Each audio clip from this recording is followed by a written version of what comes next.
이 시간 우리에게 주시는 하나님의 말씀은 요한복음 7장 14절에서 24절까지 말씀입니다. 한 절씩 교독하시고 마지막 절은 함께 합독하시겠습니다. 이미 명절의 중간이 되어 예수께서 성전에 올라가사 가르치시니 유대인들이 놀랍게 여겨 이르되 이 사람은 배우지 아니하였거늘 어떻게 그를 아느냐 하니 예수께서 대답하여 이르시되 내 교훈은 내 것이 아니요 나를 보내신 이의 것이니라. 사람이 하나님의 뜻을 행하려 하면 이 교훈이 하나님께로부터 왔는지 내가 스스로 말함인지 알리라. 스스로 말하는 자는 자기 영광만 구하되 보내신 이의 영광을 구하는 자는 참되니 그 속에 불의가 없느니라. 모세가 너희에게 율법을 주지 아니하였느냐? 너희 중에 율법을 지키는 자가 없도다. 너희가 어찌하여 나를 죽이려 하느냐? 무리가 대답하되 당신은 귀신이 들렸도다. 누가 당신을 죽이려 하나이까? 예수께서 대답하여 이르시되 내가 한 가지 일을 행하매 너희가 다 이로 말미암아 이상히 여기는도다. 모세가 너희에게 할례를 행했으니 그러나 할례는 모세에게서 난 것이 아니요 조상들에게서 난 것이라. 그러므로 너희가 안식일에도 사람에게 할례를 행하느니라. 모세의 율법을 범하지 아니하려고 사람이 안식일에도 할례를 받는 일이 있거든 내가 안식일에 사람의 전신을 건전하게 한 것으로 너희가 내게 노여워하느냐? 함께 합독하겠습니다.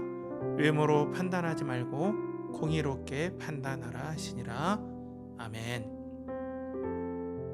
이 시간 요한복음 강해 교회가 살 길이라는 제목으로 하나님 말씀 선포할 때 많은 은혜 받으시기 바랍니다.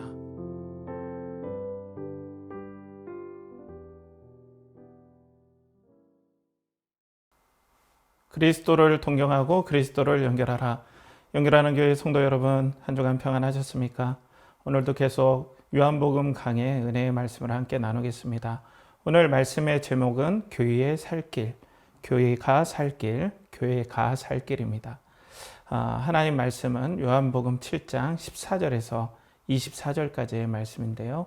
교회가 정말 살 길이 어떤 길인가, 또 교회가 하나님 앞에서 어떤 본질을 붙잡고 나아갈 때 우리 성도까지 같이 살 길이 열리나, 이런 은혜들을 함께 나누도록 하겠습니다. 이 시간 함께 기도하겠습니다. 하나님 아버지, 오늘도 성령의 충만함을 허락하여 주시옵소서. 우리가 우리를 전파하는 것이 아니라 오직 예수 그리스도의 주 되신 것과 또한 우리가 너희 종된 것을 전파하노라 하신 말씀대로 예수 그리스도의 주 되심이 잘 드러날 수 있도록 은혜를 내려주시고, 또 인터넷으로 예배드리는 모든 성도들의 마음이 열릴 수 있도록 성령께서 주장하여 주시옵소서. 예수님의 이름으로 기도하옵나이다. 아멘. 자, 요즘 한국교회 위기다라는 그런 말들이 많습니다. 그래서 요즘에 그 센서스, 그러니까 통계를 한번 보면은 2021년도에 한국교회를 신뢰하지 않는다라는 그런 통계가 64%였다고 합니다. 그런데 2022년 통계에는 76%가 한국교회를 신뢰하지 않는다라고 얘기를 하고 있죠. 너무나 안타깝습니다. 이것이 이제 믿지 않는 무작위로 1000명을 대상으로 이렇게 센서스 통계 조사를 한 건데요. 여러분들, 회사가 어떤 사회 집단에서 70% 이상이 신뢰하지 않는 회사가 살아남을 수 있겠습니까? 그런데 지금 한국교회가 76% 이상이, 한국의 구성원들의 76% 이상이 한국교회를 신뢰하지 않는다라는 거죠. 그러니까 한국교회에서 어떤 대안을 내놨냐면, 우리가 사회 참여가 부족하다, 사회 봉사가 부족하다, 이쪽으로 좀 열심히 해야 되겠다, 이런 자성들이 옛날부터 있었어요. 그래서 그런 부분으로 좀 노력을 하지 않은 것이 아니에요.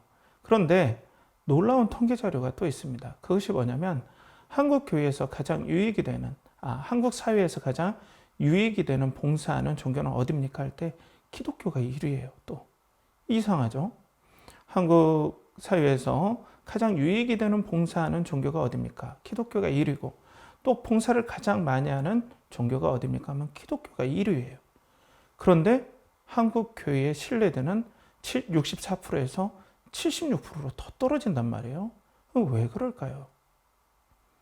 자, 여러 가지 우리가 고민이 되는 부분들이 있어요. 이런 부분에서 우리가 어떤 부분을 한번 생각할 수 있냐면, 한국교회가 어떤 시스템적인 그리고 어떤 구조적인 덫에 갇혔다, 이 틀에 갇혀버렸다라고 생각할 수밖에 없는데요. 그것이 뭐냐면 한국교회가 교회의 성장과 건물의 틀에 갇혀버렸다라고 생각할 수 있습니다. 왜냐하면 계속해서 방향은 교회 성장과 그리고 교회 건물에 집중되어 있습니다. 이 성장과 건물이 같이 비례를 하고 또 상호작용을 하기 때문에 더 그렇습니다. 그렇기 때문에 이 노선을 바꾸지 않는 한 어때요? 교회가 성장하려면은 교회의 건물이 또 필요합니다. 그러면은 돈이 필요해요.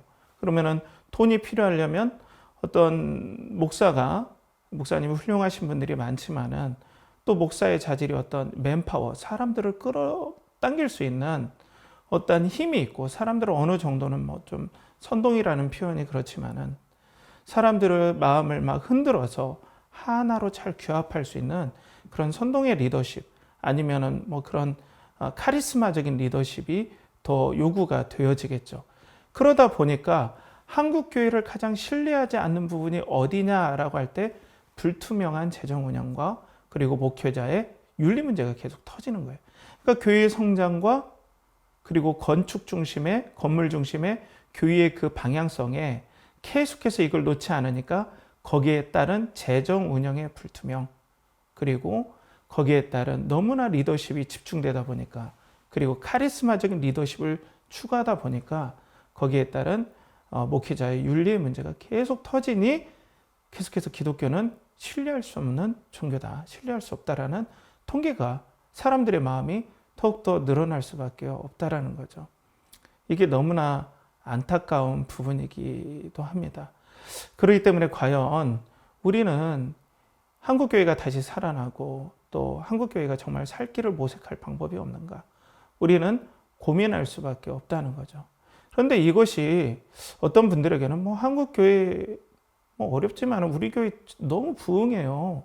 우리 목사님 너무 좋아요. 또 뭐 지금 당장이면 한국교회가 어떻게 되더라도 내 실생활에 뭐 그게 그렇게 문제가 되나요? 라고 그렇게 할 수는 있겠지만, 사실상 여러분 지금 뭐 한국 시리즈 뭐 야구가 너무나 인기가 많은데요. 만약 한국 시리즈가 계속해서 사람들에게 한국 야구가 사람들에게 외면받고 또 사람들의 관심이 없어지고 신뢰도가 떨어진다면 아무리 한국 시리즈 우승하고 내가 뭐 MVP가 되고 하는 것이 무슨 의미가 있겠습니까? 내년이면 한국 야구가 없어질 수도 있는데요.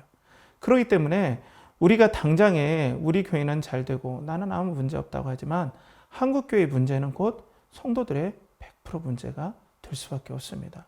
그렇기 때문에 우리는 한국 교회가 새로워지고 또 한국 교회가 정말로 하나님 앞에 개혁되어지는 그런 일들을 위해서 기도해야 되고 그런 부분들을 고민해야 된다는 거죠.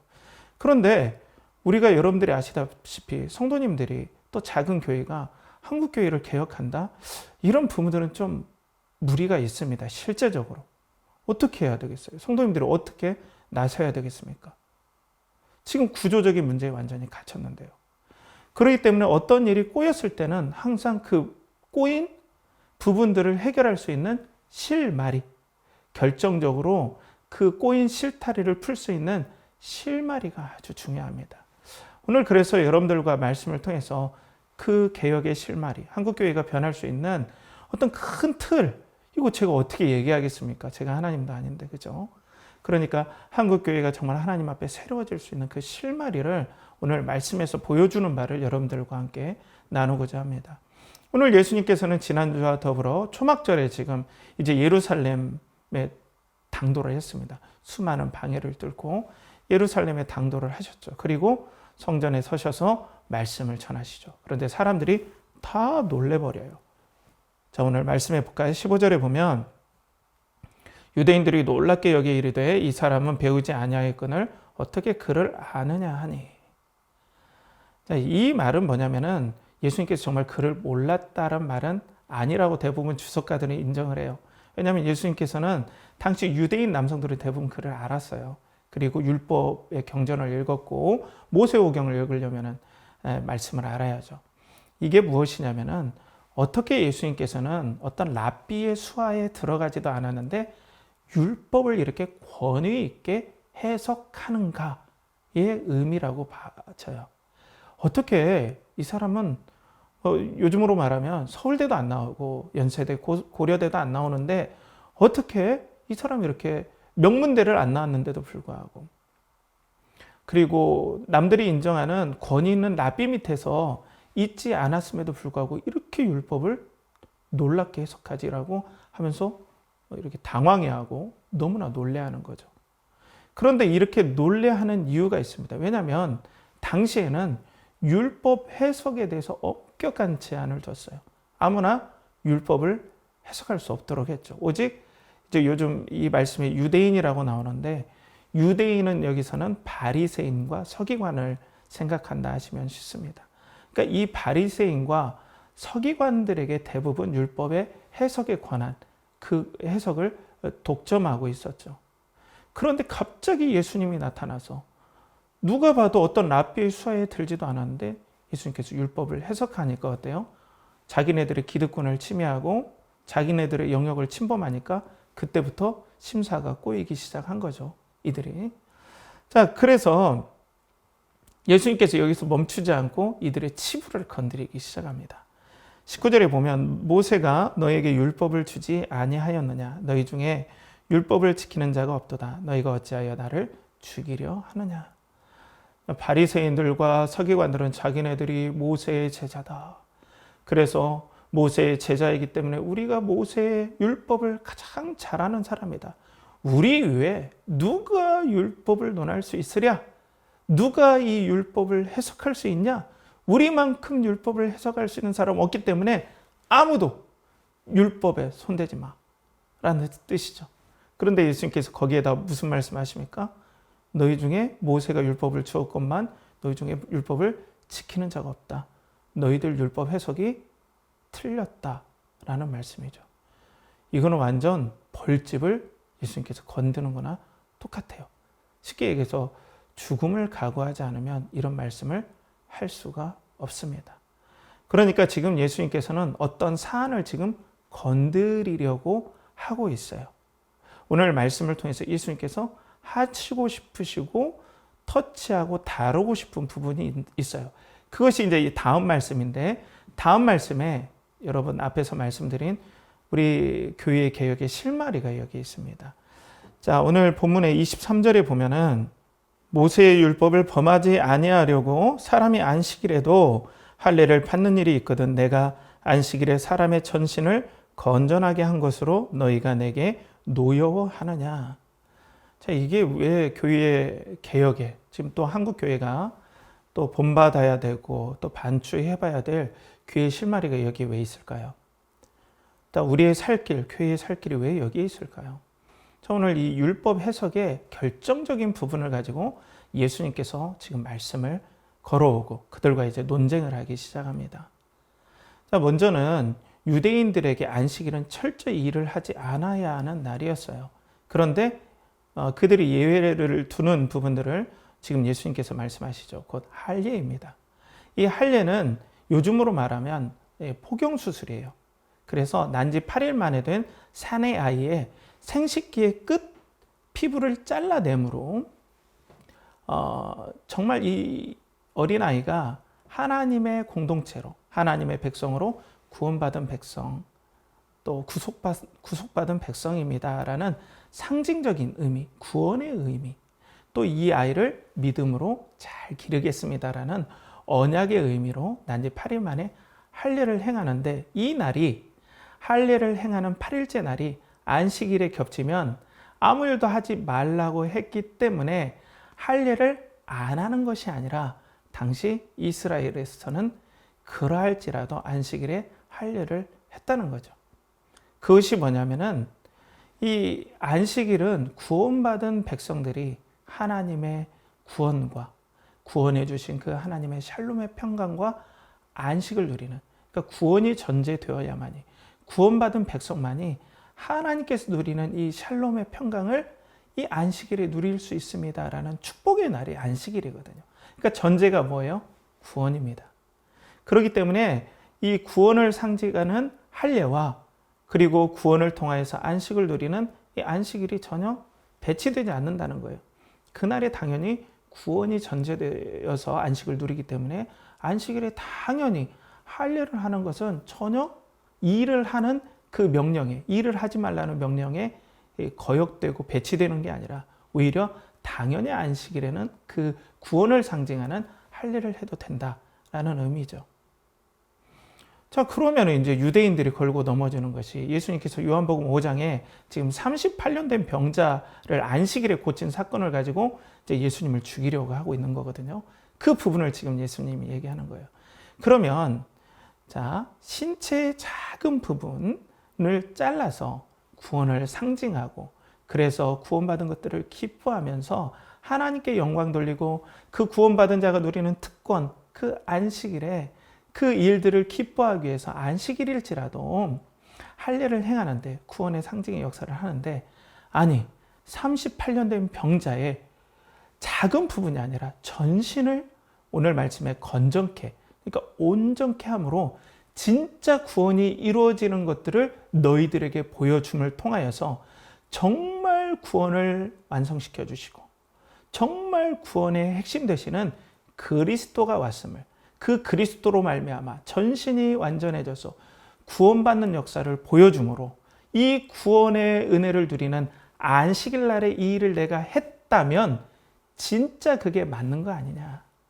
진짜 구원이 임했다라는 것을 구원의 그 모든 조건인 안식의 모든 조건인 구원이 안식일 날 이루어지는 이 놀라운 것들을 내가 성취했는데 구원과 그리고 모든 평강에 본질된 내가 임했고 그 구원을 이루어주는 그리스도가 임했다라는 것을 그 구원으로 인하여서 누리는 축복인 안식일 날에 내가 38년 된 병자를 고쳤음에도 불구하고 너희들은 나를 죽이려 한다. 그렇기 때문에 너희들은 율법을 모르는 거다. 율법을 잘못 이해하고 있다. 잘못 해석하고 있다. 율법은 너희들이 생각하는 장로들의 전통. 그러니까 예전에 율법은 옛날에 이 써서 기록된 모세 오경과 입으로 전해오는 구전 율법이 따로 있었어요. 두 가지 율법이 있었다는 거예요. 근데 유대인들, 지금 서기관과 바리새인들이 더 중요시 여기는 것은 구전 율법이라는 거예요. 그 구전 율법에 나오는 장로들의 전통들이 있어요. 안식일에는 이거 하지 말고 저거 하지 말고 저거 하지 말라. 지금도 유대인들이 그렇죠. 그게 뭐냐면 바리새인의 전통을 지금도 따르는 거예요. 그러니까 이 율법의 중심이 장로들의 유전을 따라서 뭘 뭘 안 하고 뭘 하고 이런 것들을 잘 지켜서 하나님 나라가 임하고 또 이스라엘의 신앙이 건강해지고 구원이 임하는 것이 아니라 진정 율법의 중심 되신 예수 그리스도가 모든 구원을 완성시켜 주시고 그 예수 그리스도로 말미암아 완전한 안식이 와서 이 예수 그리스도를 붙잡는 것만이 이스라엘의 살 길이요 이스라엘의 신앙의 살 길이다. 너희들처럼 엉뚱하게 구전율법을 붙잡고 장로들의 전통을 따라서 이거 하지 말고 저거 하지 말고 이것에 집착함으로 구원이 임하는 것이 아니다. 이스라엘의 개혁되는 것이 아니다. 이스라엘의 믿음으로 세워지는 것이 아니다. 그렇기 때문에 너희들은 지금 율법을 잘못 해석하고 있다. 너희들처럼 계속한다면 이 시스템의 이 오류에 이 구조의 오류에 갇힐 수밖에 없다. 더욱 이스라엘의 신앙을 좋게 하기 위해서 안식일에 이거 하지 말고 저거 하지 말고 해야 구원받는다. 이걸 집착하면 집착할수록 구원에서 더 멀어지고 신앙의 개혁에서 더 멀어지는 거다. 오히려 진정한 신앙의 본질, 개혁의 본질은 예수 그리스도에게 있다. 라는 것을 지금 주님께서는 보여주신다는 거죠. 이것이 개혁의 실마리로 오늘 보여주는 거예요. 사랑하는 성도 여러분, 우리는 많은 교회 개혁을 위해 지금까지 노력해 왔어요. 그게 아닌 것이 아니에요. 잠실 운동장에 수만 명 모여놓고 대각성 집회, 그리고 여러분들 새생명 축제, 대각성 전도 집회에서 막 사람도 모아보려고 막 하죠. 그런데 어떤 구조의 오류, 이 우리가 잘못된 어떤 교회 개혁의 방향성, 이걸 잘못 잡았다는 거죠. 하나님께서는 지금 예수님을 통해서 그게 아니야, 이거야 라고 실마리로 오늘 보여주시는 거예요. 유대인들은 계속해서 장로들의 유전을 따라서 뭘 하고 안 하고가 우리의 구원이다. 이게 살 길이다. 이게 이스라엘의 신앙의 살 길이다. 이걸 더 열심히 해야 이스라엘 신앙의 부흥이 온다. 로마에서 이걸 열심히 해야 로마에서 우리가 벗어날 수 있다. 그런 은혜들을 받을 수 있다 해서 뭘 지키고 안 지키고에 계속 붙잡아서 예수 그리스도가 오셨음에도 불구하고 심지어 예수님이 안식일에 사람을 고치니까 진정 그들이 바라는 구원이 임했고, 사람을 고치는 그 모습이 진정 그들이 바라는 구원의 모습이고, 하나님 나라가 임하는 모습이고, 진짜 구원과 안식의 본질 되신 예수 그리스도가 오셨음을 보여주는 기적과 표적임에도 불구하고 여기에 집중하다 보니까 이거 지켜야 살아, 이거 지켜야 구원받아, 이거 지켜야 우리가 하나님께 축복받아서 로마를 이길 수 있을 거야, 이거에 집중하고 이거에 잘못된 해석을 하다 보니까 진정한 본질 되신 예수 그리스도를 등하시하고 심지어는 예수님을 지금 죽이려 하고 있다는 거예요. 이것을 통해서 하나님께서는 이 교회 개혁의 실마리로 이렇게 보여주죠. 교회는 성장과 건물 중심이 아니라 그리스도다. 이것을 키워서 다시 대역전 반전을 시키려고 하는 것은 절대로 성공할 수 없다. 그리스도에게 집중하고 구원의 본질 되신 그리스도를 사랑하고 하나님을 사랑하는 것이 구원의 본질이라는 것을, 신앙개혁의 본질이라는 것을, 교회가 살 길이라는 것을 오늘 보여준다는 거예요. 자, 그러면 이제 어떻습니까? 이걸 빨리 적용해야죠. 교회의 그리스도만이, 그리스도 중심, 그리스도를 사랑하는 일이 교회의 본질, 그리고 교회 개혁의 실마리다. 그런데 보세요. 지금 가장 급한 세대는 청년 세대입니다. 이거 빨리 가르쳐야 되잖아요. 그런데 이 신앙의 골든타임, 빨리 이 청년 세대를 붙잡아야 되는데, 지금 제가 이번에 통계를 많이 말씀드립니다. 근데 예장 통합 측에서 2016년에 전체 교인 대비 청년 어떤 성도들의 이 퍼센테이지를 한번 조사를 했는데 2.1%예요. 전체 성도의 2.1%가 청년 세대입니다.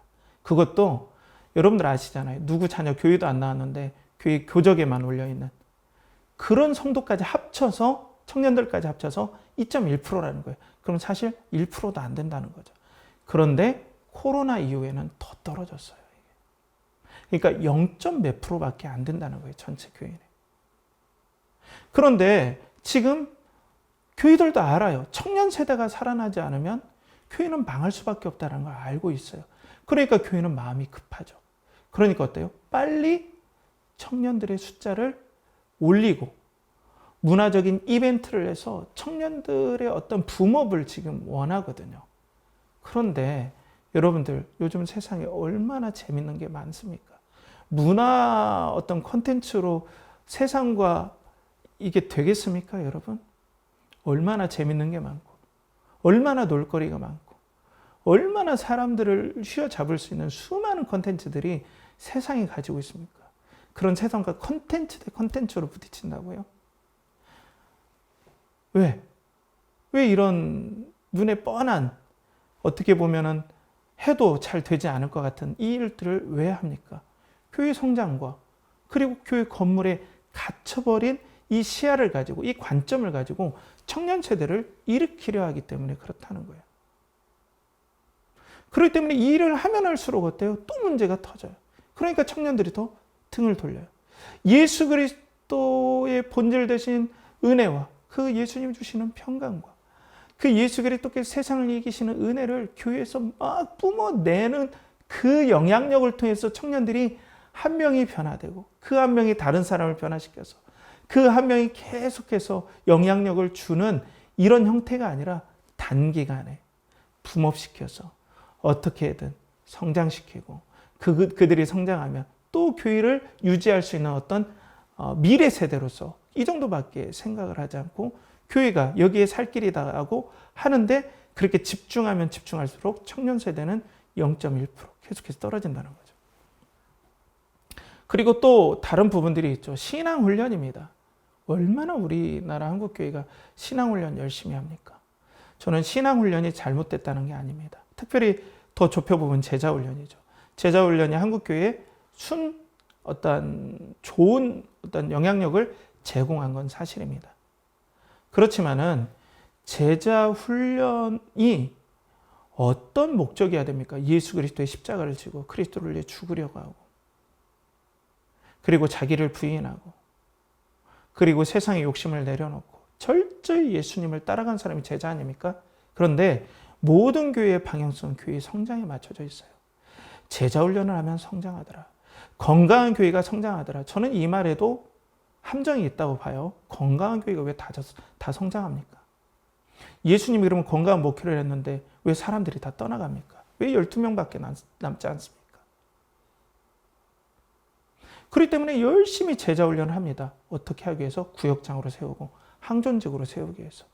여기에 함정이 있다는 거예요. 예수 그리스도의 진정한 제자, 십자가를 지는 제자가 아니라 교회 성장을 위한 하나의 어떤 디딤돌로 이분들을 생각하니까 진정한 제자로서 사람들이 세워지지 않고 하나의 코스처럼 돼버리는 겁니다. 그리고 더 놀라운 것은 제자 훈련하는 교회가 대부분 다예요.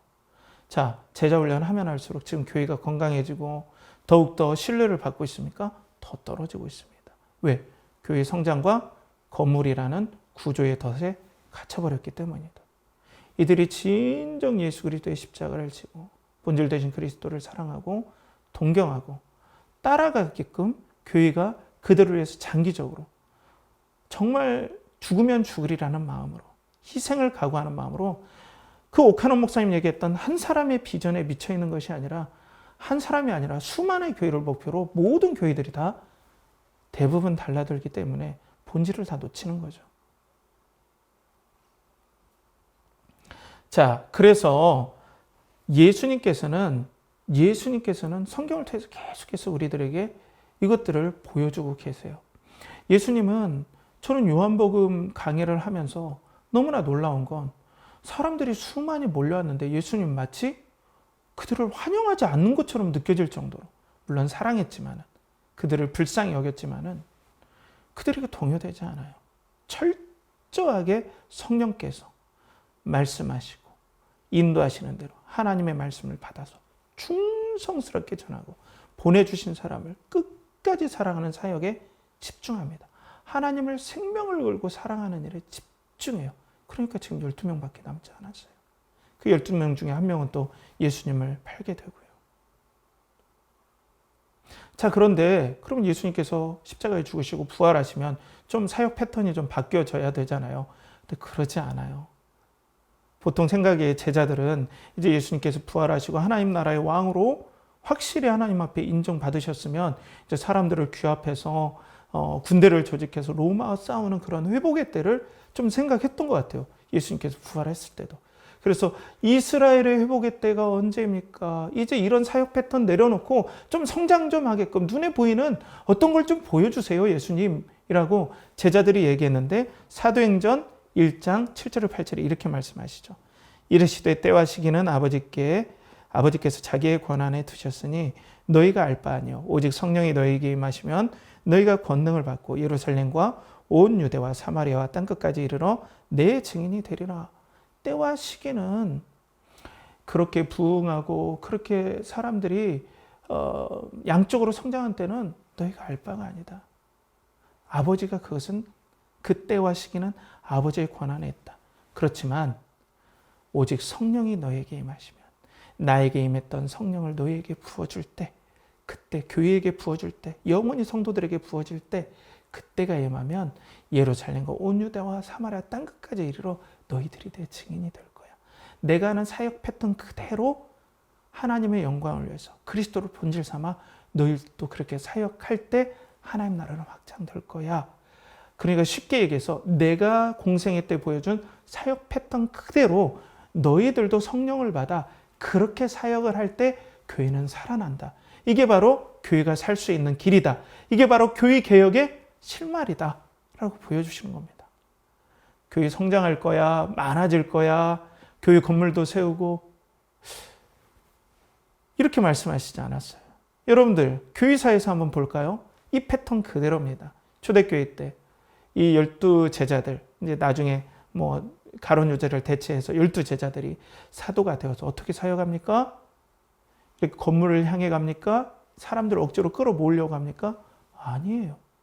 성령의 인도하심에 따라서 한 사람을 붙잡듯 만나는 사람에게 예수 그리스도를 전하고 그 예수 그리스도의 영광을 드러내는 일에 생명을 겁니다.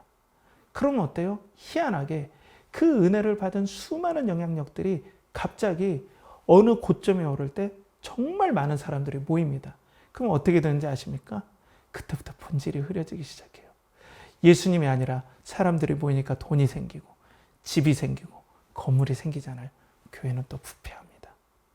그럼 그걸 또 유지하려고 엄청나게 역사에서 추태를 부립니다. 그럼 또 하나님께서 한 사람을 세워서 다시 예수 그리스도의 본질에 집중해서 종교개혁, 믿음으로 말미암아 이신칭이 또 부패해지면 대각성을 통해서 한 사람을 통해서 예수 그리스도의 집중함을 통해서 일어나면 이 부흥의 열매가 나중에 양적으로 증가하면 또 부패하고 이것들이 계속 반복이 된다는 겁니다. 그렇지만 예수 그리스도가 오실 때 그때 놀라운 은혜의 역사들이 일어나겠죠. 그러니까 교회개혁의 실마리는 다시 사람을 불리고 교회 건물을 많게 짓는 데 목적을 두면 안 된다는 거예요. 예수 그리스도를 사랑하고 그리스도를 동경하고 그리스도에게 매료되고 그리스도를 정말 사랑하는 사람들이 한 사람이라도 있게끔 그들에게 집중하고 그들과 예수 그리스도를 집중하는 일들을 계속 이뤄나가야 된다는 것이죠. 사랑하는 성도 여러분, 그러니까 교회의 살 길은 그리고 교회 개혁의 실마리는 예수 그리스도십니다. 우리 연결하는 교회 성도 여러분, 우리 성장이 아니라 성화, 예수 그리스도를 닮아가는데 우리 마음을 모으고 집중합시다. 제가 너무 부끄러운 고백은요, 저도 성장을 위해서 계속해서 유혹이 와요. 개척했는데 빨리 성장해야 되는데 사람들 보기에 번듯해야 되는데 사람들이 모여야 되는데 이런 마음 때문에 너무 괴로울 때도 솔직히 있습니다. 그렇지만 마음을 계속 다잡습니다. 그리스도를 사랑하고 동경하는 일에 성령께서 인도하시는 대로 가는 게 우리 교회의 사명이다. 그래야만이 교회는 살아난다. 한 명으로 끝나더라도 용기를 가져야 된다는 것이죠. 그것을 위해서 여러분들 기도해 주시고요. 요즘 제가 뉴스에서 이런 기사를 봤습니다. 그게 뭐냐면은 파타고니아는 제가 예전에서도 여러분들 함께 나눴지만은 파타고니아의 회장인 이본 슈나드라는 이분이 은퇴하고 전 재산을 다 환경단체에 다 기부를 해버려요. 근데 이 돈이 30억 달러래요. 자기의 전 재산, 주식 전부 다. 우리나라 돈으로 하면 4억 2천억, 4조 2천억 정도 되는 돈이라고 그래요. 그 돈을 자기의 영광과 회사를 크게 하는데 투자하는 것이 아니라 그 돈을 전부 다 기후환경 변화와 그리고 지구 환경 보존을 위해서 쓰는 단체에 다 헌납을 했다는 거죠. 그런데 이 회사의 핵심 가치가 뭐냐면 환경 보전이에요. 환경 보전. 그러면 너무 세상 사람들이지만 저는 여기서 좀 머리가 띵했어요. 세상 사람들이 더 지혜로울 때도 있구나. 본질을 붙잡아야 산다는 걸 아는구나. 어떻게 보면 세상 사람들은 더욱더 돈을 벌었으면 더 건물을 불리고 또 사업을 확장하고 또 많은 회사들이 그렇게 실수도 하지만 그렇게 하는 것 같지만 진짜 사는 길은 본질에 집중하는 거다. 파타고니아가 지금도 너무나 인기가 많죠. 그래서 저는 이 부분들을 우리가 뭐 벤치마킹 해야 된다는 게 아니라 이게 원리라는 거예요. 이들이 그 원리를 신앙을 떠나서 알고 있다는 거죠. 그렇다면 성도 여러분, 교회가 살 길은 교회가 지금 숫자가 다시 늘어나고 건물을 채우는 게 아닙니다. 예수 그리스도를 사랑하고 동경하고 예수 그리스도의 제자로 십자가를 지고 따라갈 사람들이 다시 일어나야 돼요. 그럼 교회가 결자 해지해야 된다는 거예요. 건물이 아니라, 사람 수가 아니라, 내가 망할지라도, 내 목회가 망할지라도 예수 그리스도를 죽음을, 생명을 걸고 십자가를 지고 따라가는 그 삶으로 다시 재편해야 된다. 교회 사역 방향을 재편해야 된다는 것이죠. 여러분, 시간이 별로 남지 않았습니다. 하나님께서 정말 우리 민족과 교회를 불쌍히 여기주셔서 예수 그리스도를 사랑하는 교회의 대변화, 대개혁, 또 부흥의 실마리를 잡는 은혜가 이 한국교회에 부어지고, 또 우리 연결하는 교회가 이 설립, 하나님께 세워주신 이 중심, 이 뭐랄까요, 우리가 하나님 앞에 이 붙잡고 있는 그리스도를 동경하고 그리스도를 연결하라는 이것들이 변치 않아서 끝까지 예수 그리스도의 영광을 드러내는 그런 교회로 쓰임받도록 여러분들 기도해 주시기 바랍니다. 또 여러분들에게도 오늘도 직장에서, 가정에서 뭐 어떤 놀라운 세상의 성공이 아니라 먼저는 그리스도가 가장 중요하고 가장 존귀하다라는 믿음과 신뢰를 가지고 그 예수 그리스도를 붙잡는 부흥의 실마리, 내 삶의 개혁의 실마리, 내 가정의 개혁의 실마리가 여러분들에게 붙잡아지길 간절히 축복합니다. 함께 기도하겠습니다. 하나님 아버지, 교회 개혁의 실마리, 교회가 살 길은 예수 그리스도를 붙잡고 사랑하는 길입니다. 절대로 우리가 교회의 성장과 건축의 패러다임에 갇히지 않게 하시고 그리스도를 사랑하는 일에 십자가를 지고 끝까지 용기 있게 나가게 하시고, 이런 모든 일들이 우리 연결하는 교회의 성도들의 가정과 또 직장과 사업체와 하는 모든 일에 있게 하여 주시옵소서. 이를 간절히 바라고 원하며, 이제는 우리 주 예수 그리스도의 은혜와 하나님의 극진하신 사랑과 성령의 내주 교통하심이 예수 그리스도를 사랑하며 십자가를 지고 주님을 따라가고자 하는 사랑하는 연결하는 교회의 성도들의 영혼과 가정과 직장과 사업체 위에 이제로부터 영원토록 함께 하시기를 간절히 축원하옵나이다. 아멘.